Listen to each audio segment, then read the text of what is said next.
Okay, it looks like everybody is with us. My name is Eric Heinze. I'm the director of the Center for Law, Democracy and Society here in the Queen Mary Law Department. It's a pleasure to see all of us, all of you with us, particularly on such a dreary day here in London. If a few of you are able to switch on your video, we'd love to be able to see you. It's always friendlier to talk to some. There we go. That's lovely. That's wonderful. Yeah, if we could have a few more, that would be very, very nice. Of course, later on when we have our discussion, if you need to switch off the video in order to improve your audio, that's fine. But it's always nice to see a few faces. Oh, that's lovely. Please don't be bashful. And otherwise, it's my absolute pleasure to welcome Professor Rein Müllerson to the second of this year's lecture series at the center. I'm sure many of you specialized in this area will be very, very familiar with Professor Müllerson's enormous profile, both professional and written. Professor Müllerson, as I'm sure many of you know, has for a long time held the chair of international law at King's College, as well as having been a visiting professor at the London School of Economics. Professor Müllerson also served on the United Nations Human Rights Committee, was an advisor to Mikhail Gorbachev, and has many, many other credentials that would be too long for me now to detail. And in addition, he also has authored countless publications such as Human Rights Diplomacy, Ordering Anarchy, International Law in International Society, and a recent memoir published just this year, entitled Living in Interesting Times, Curse or Chance, looking back at this very, very long professional and scholarly career. Again, I could add many, many more details to this CV, but I think it speaks for itself. So I'll hand the floor over now to Professor Müllerson. Thank you, Eric, very much for this kind introduction. Yes, I miss Kings, of course, already, and I miss Queen Mary also. I have been many times there, especially when Professor Fitzmaurice, Malgosia Fitzmaurice, invited me to university. Unfortunately, we are now online. I am in London, in Blackheath, also at the moment, though I have traveled this year too. And I am happy to see some old friends. For example, Bill Bowring is online. Hi, Bill. So I am happy to be with you now on the internet. So I have written in my memoirs also about the nation state, because I participated in the dissolution of one of them, if you may call it a nation state, the Soviet Union in Moscow. And then I was at the beginning of the building a new state in Estonia, when I was the first deputy foreign minister after my long stay, of course, in Moscow, in Russia. So therefore, I have thought about the role of states from different angles. And I wrote my memoirs, by the way, mostly in China, which is also interesting state, which is called civilizational state. But in my opinion, it is a state, nevertheless, a sovereign state. And when I speak about nation states, I don't mean that they belong to any specific ethnicity. Most states are multicultural, multi-ethnic, multi-confessional today. But at the beginning, yes, mostly when they emerged, in the process, of course, approximately after the 30 Years' War in Europe, they emerged as nation states. And what is interesting that in the 1990s of the last century and at the very beginning of this century, there were a lot of articles and several series, book written about the demise of nation states. I would mention two of them. First, by a Japanese economist, businessman, public intellectual, Genishio Mae, and Frenchman Jean-Marie Guénaud, who was at one time the Deputy Secretary General of the United Nations in charge of peacekeeping operations in the UN. And they both published books with the same title, at least in English, The End of the Nation State. Though I would say that though I read this book by Jean-Marie Guénaud in English then, but then I looked into the French original as well. But in French, the title was La fin de la démocratie. It was the end of democracy, not the end of the nation state so much. And it is interesting, especially in the light of a new book by the same author, which was published this year, maybe 3-4 months ago. And I am going to quote from this new book as well, which has a title in English. It would be From Globalization to Fragmentation in the World. Because jumping ahead a bit, maybe I like this French title more, because really I believe that the end of the state would be also the end of democracy. Because as I'll try to say very shortly, that these three phenomena, nationalism, nation state, and democracy, they emerged at the same time approximately in Europe. And this was not simply a coincidence, but they were interlinked in their emergence. For example,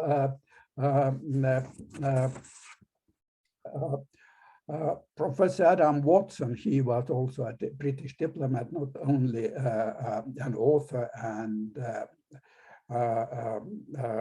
a professor. Adam Watson wrote, and I believe he was correct, I quote, "The self-assertion of the middle class in Europe took two forms: the demand for participation in government and nationalism, and that the ideas of nationalism and democracy were related." So the end of the quote. The dark side of these processes of the emergence of nation states was that most of them came into existence and consolidated their societies through policies and practices which today may be called crimes against humanity or ethnic cleansing. For example, American historian Charles Tilly wrote that almost all European governments eventually took steps that homogenized their populations. The adoption of state religions, exclusion of minorities like Moors and the Jews, institution of national language, eventually the organization of mass public instruction.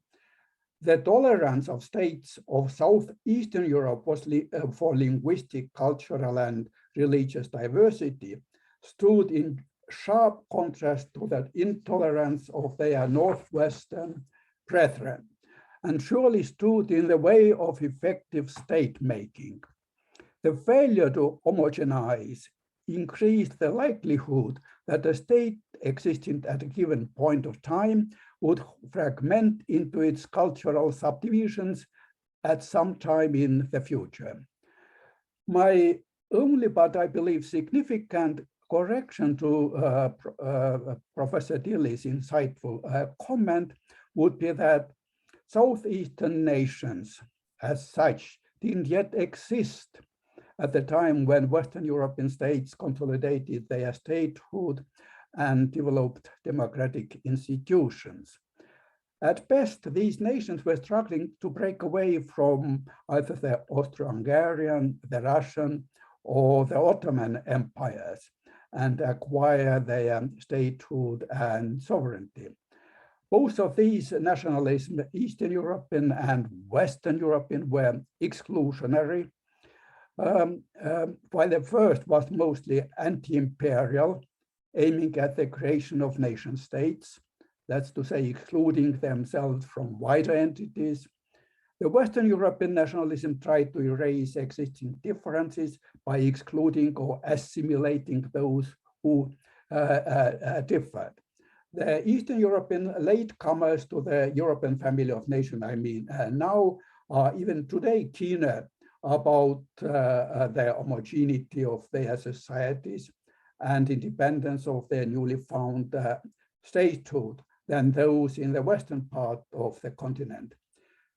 Having forgotten the bloody history of their own state building, I believe, Western European political elites are today rather critical, sometimes quite arrogantly and counterproductively, in my opinion, of their Eastern European counterparts when the latter use even much milder methods of consolidation in then nation building. Now,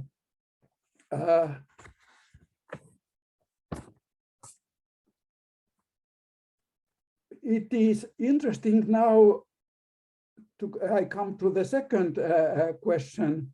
Now, if nation states, or let's say simply sovereign states, really cease to exist, it is the end of them. What else? What are the alternatives?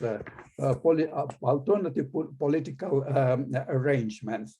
And in my article, I analyze shortly these alternatives. Empires, for example, which have existed in history, then city-states, a multi-layered authority of the feudal period, which may be a kind of current EU, Europe as well. Anarchy, the world government, the world state, and I shortly go through them now.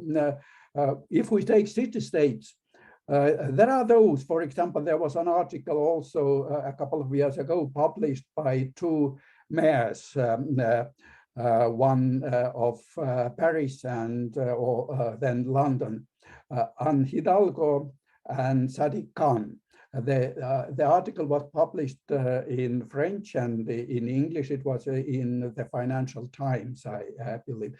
And there they predicted that these would be these big cities like London, Paris, New York, Shanghai, maybe, and so on, which will replace nation states as major players in the world. I am very skeptical about it because these big cities face their own problems, and I don't see any signs that they are taking over from states. There may be some city-state like Singapore or some other, but I don't see in big countries, even in Europe, that cities will become players replacing states.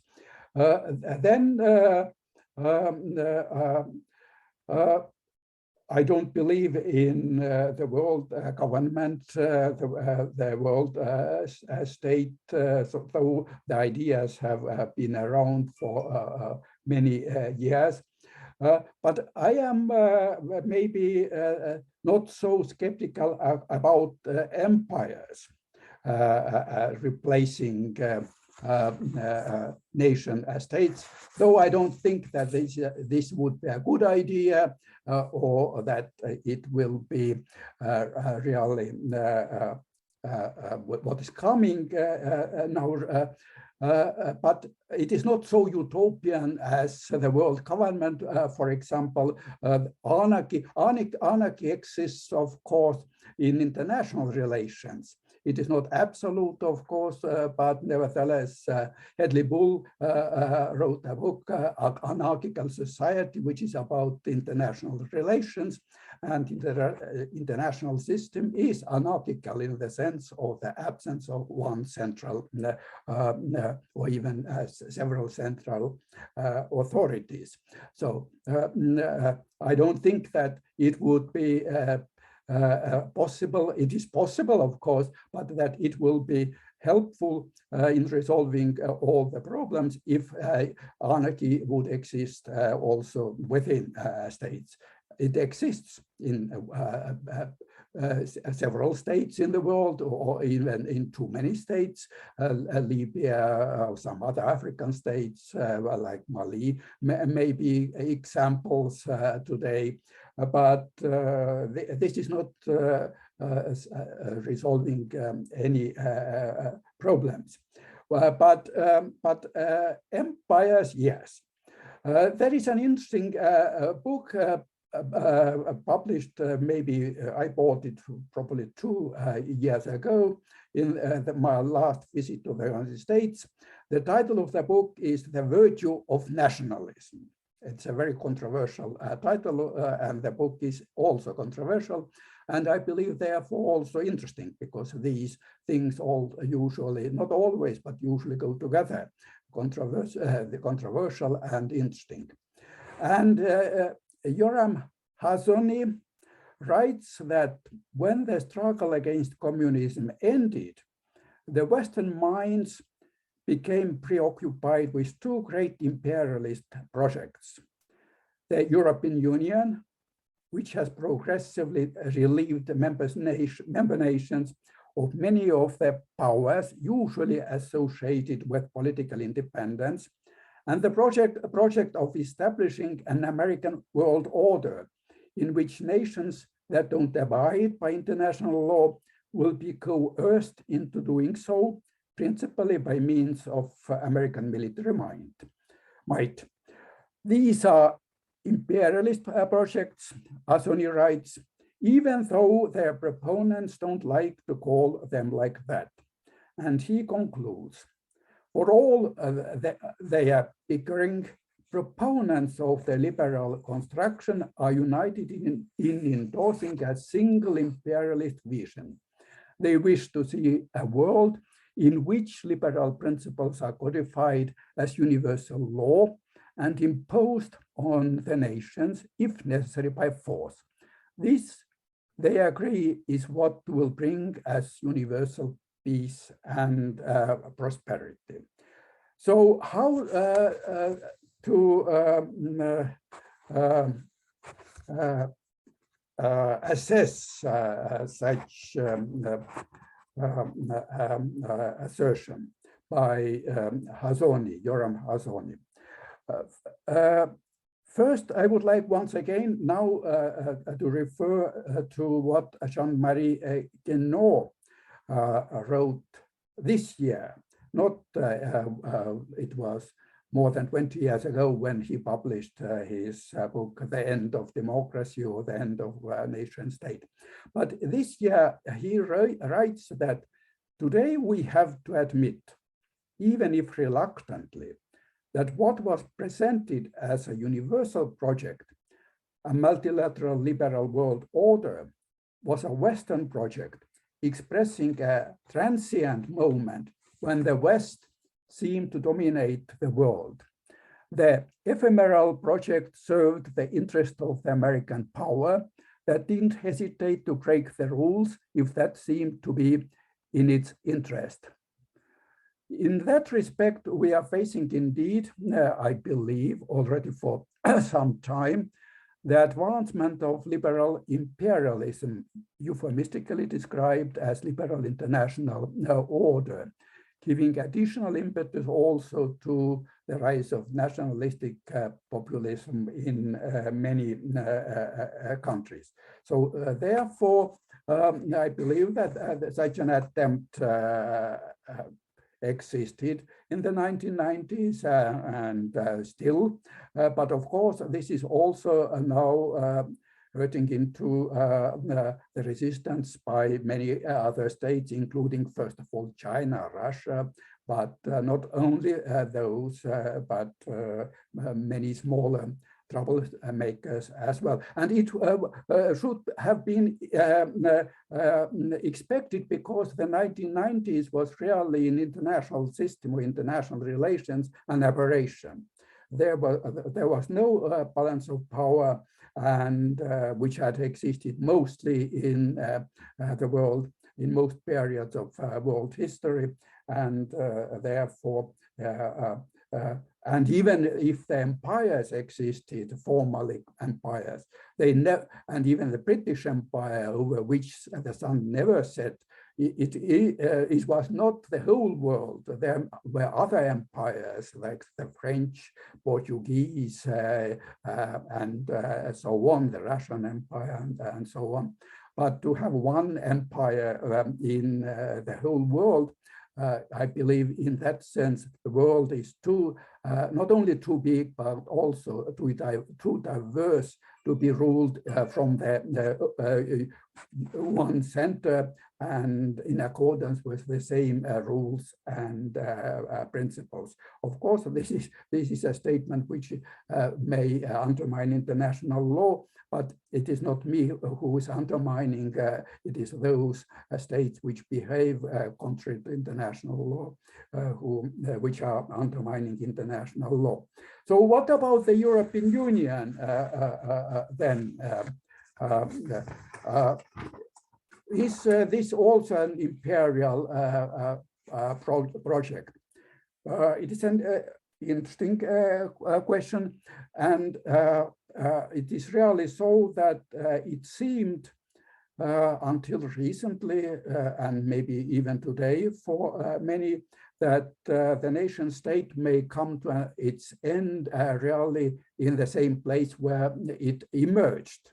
That's to say in Europe, and this was the European Union, really this ever closer union, which would have replaced then the nation state. And though it may be unfair, in my opinion, to accuse the European Union of being an imperial project, as defined by Yoram Hazony, one may nevertheless agree that promising and acting on this promise to create an ever closer union, or now the slogan is "We need more Europe, not less Europe," and a kind of federal Europe, European liberal elites have gradually become more and more detached from the aspiration of substantial parts of their population. And we can see that in many member states of the European Union now there are movements calling to bring back certain sovereign rights to state from the European Union. I may say in my native country, in Estonia, I live between Estonia and London mostly.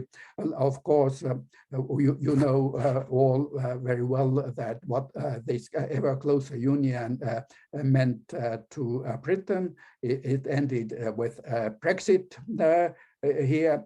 But in Estonia also, when Estonia became a member of the European Union, there was quite a lot of enthusiasm about it, and I believe high expectations, and correctly so.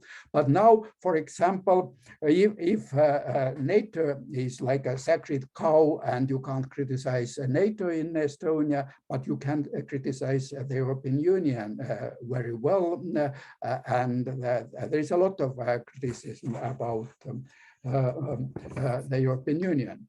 Now, I understand that Europe needs more unity in order to face challenges from different parts of the world, be it from Russia, China, from the United States, of course, also. But at the same time, we can see that there are substantial parts of populations practically in all European states which are against this ever closer union.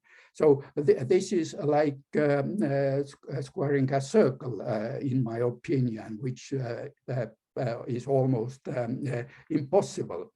And therefore, I believe that, and you can't imagine even if we take things, big things seriously. For example, such Europhile like President Emmanuel Macron of France, giving up the veto power in the Security Council and allowing the European Union, for example, to exercise this power.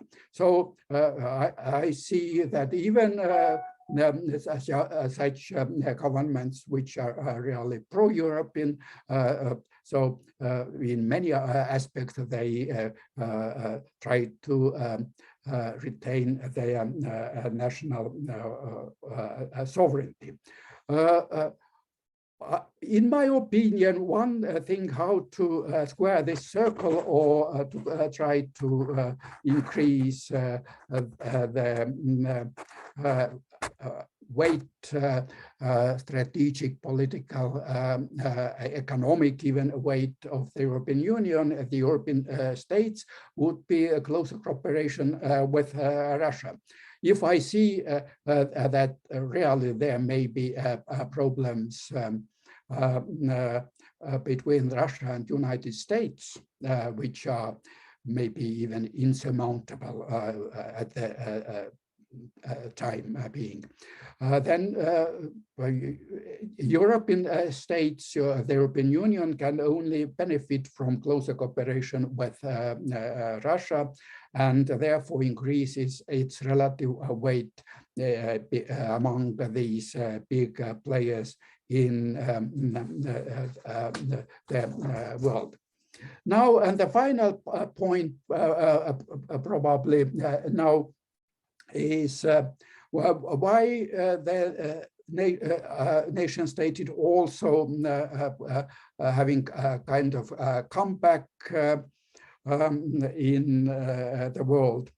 It is a response, in my opinion, to some excesses of globalization, or to attempts to homogenize the world. The French call it mondialisation malheureuse. So there are these negative aspects of hyper globalization.